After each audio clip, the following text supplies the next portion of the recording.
আমি ওটস রান্না করব। কিছু ওটস নিয়ে নিলাম, কলা নিলাম দুটো, একটি আপেল, কিছু খেজুর নিয়ে সবগুলো উপকরণ আমি রেডি করে নিয়েছি। ওটসটা রান্না করব।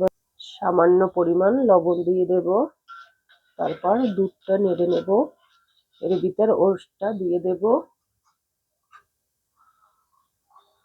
আমি ওটসটা দিয়ে দিলাম। 3-4 মিনিটের মতো রান্না করব। এভাবে নেড়ে নিয়ে কিছুক্ষণ রান্না করার পর ওটসটা আমি উঠিয়ে নেব। দেখুন, ওটস এভাবে রান্না করতে হয়। যারা ওটস খায়, ডায়েট করে, তারা হয়তো এই সম্পর্কে জানে। যাদের ডায়াবেটিস আছে তারা চিনি খেতে পারে না, তাই আমি চিনি দিলাম না।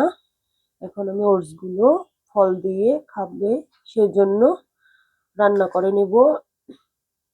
দেখুন, আমার ওটসটা রান্না হয়ে গেছে। এটা এখন ঠান্ডা করতে দেব কিছুক্ষণ, তারপর সবগুলো কেটে নিই। ফল আপেল কেটে নেব,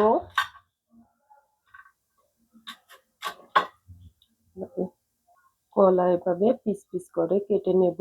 তারপর সবগুলো আমি এর ভিতরে দিয়ে দেব, ওটসের ভিতরে।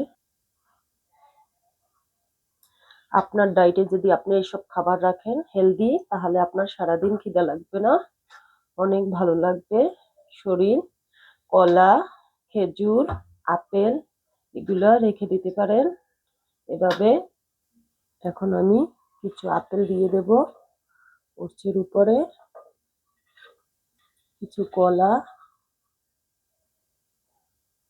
কিছু খেজুর দিয়ে এভাবে আপনি ওটস খেতে পারেন।